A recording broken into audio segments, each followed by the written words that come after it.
Have you ever wondered where a nation gets its stories? Well, back in 1856, a book came out that tried to answer that for America. It was a huge deal, an attempt to gather the oral legends of North American Indians and frame them as a kind of founding mythology for the young United States. So let's dive into this incredible collection and its really fascinating journey. So here's what we're going to cover. First, we'll look at why America was even looking for a story in the first place. Then we'll dig into Henry R. Schoolcraft's ambitious answer to that problem. After that, we'll get a peek into the amazing world of legends he wrote down.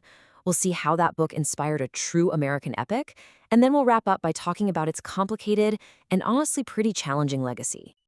All right, so picture this. It's the mid-1800s. The United States is still a pretty young country, and when it comes to culture, it's basically still looking over its shoulder at Europe.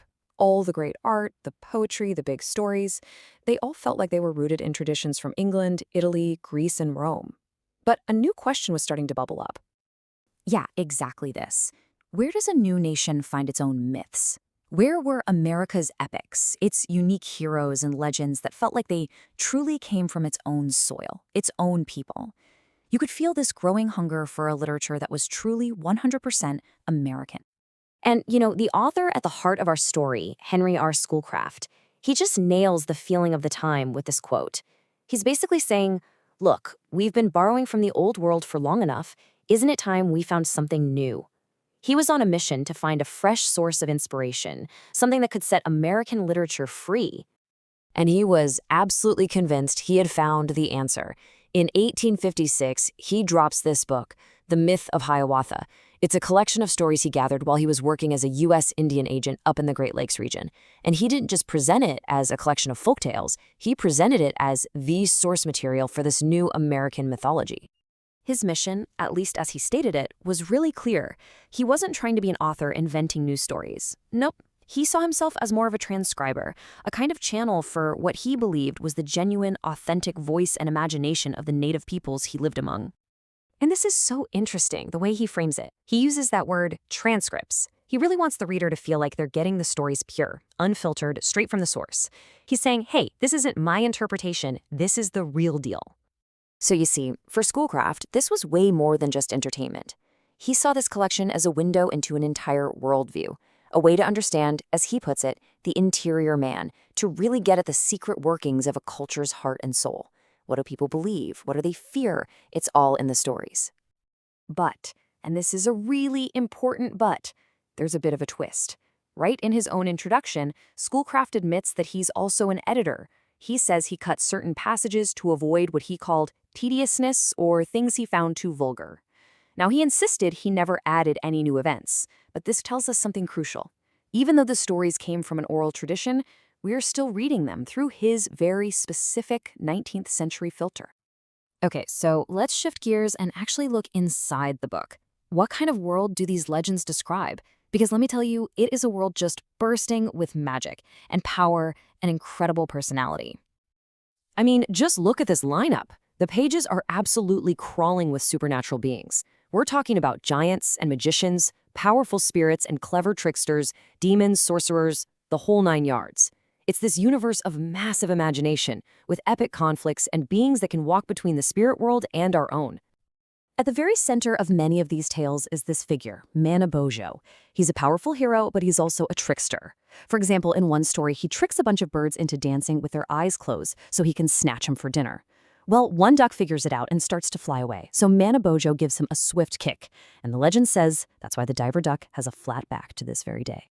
Then you get characters like Kwasind, who's described as the fearfully strong man.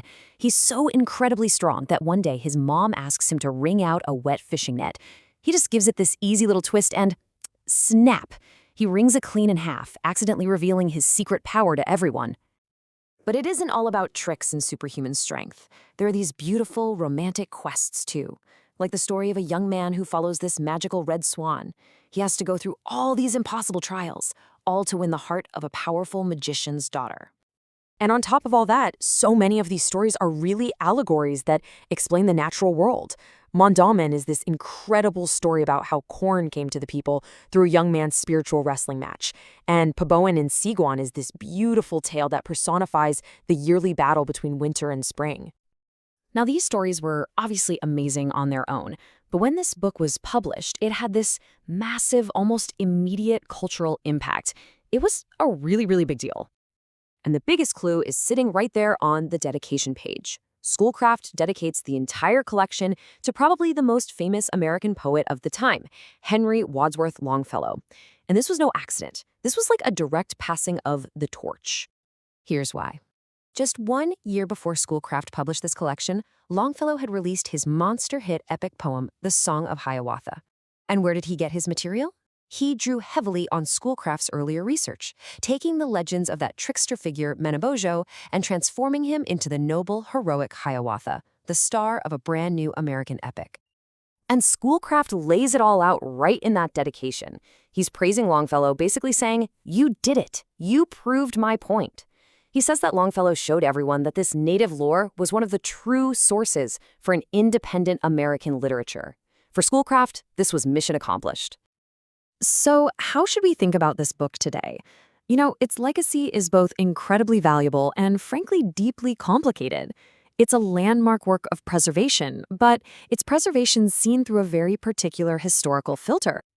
On the one hand, what Schoolcraft did is just priceless. There's no other word for it.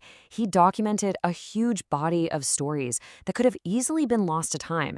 He created this incredible resource for storytellers, for historians, and most importantly, for the descendants of the people who first told these tales. But then, on the other hand, the book is a perfect example of what we call a historical artifact. That means it's not some pure, clear window into the past. It actually tells us just as much about the person who made it, about the 19th century American mindset, what Schoolcraft chose to keep, what he chose to cut, and his whole grand goal of building a national mythology, as it does about the legends themselves. And really, that leaves us with this huge, important question. How do we honor these ancient stories when our only access to them is through someone else's historical lens? We can be so grateful that the stories were saved, for sure, but we also have to be critical and aware of the filter they were passed through. It forces us to think, even today, about who gets to tell a story, how that story gets told, and what it really means to preserve a culture's voice.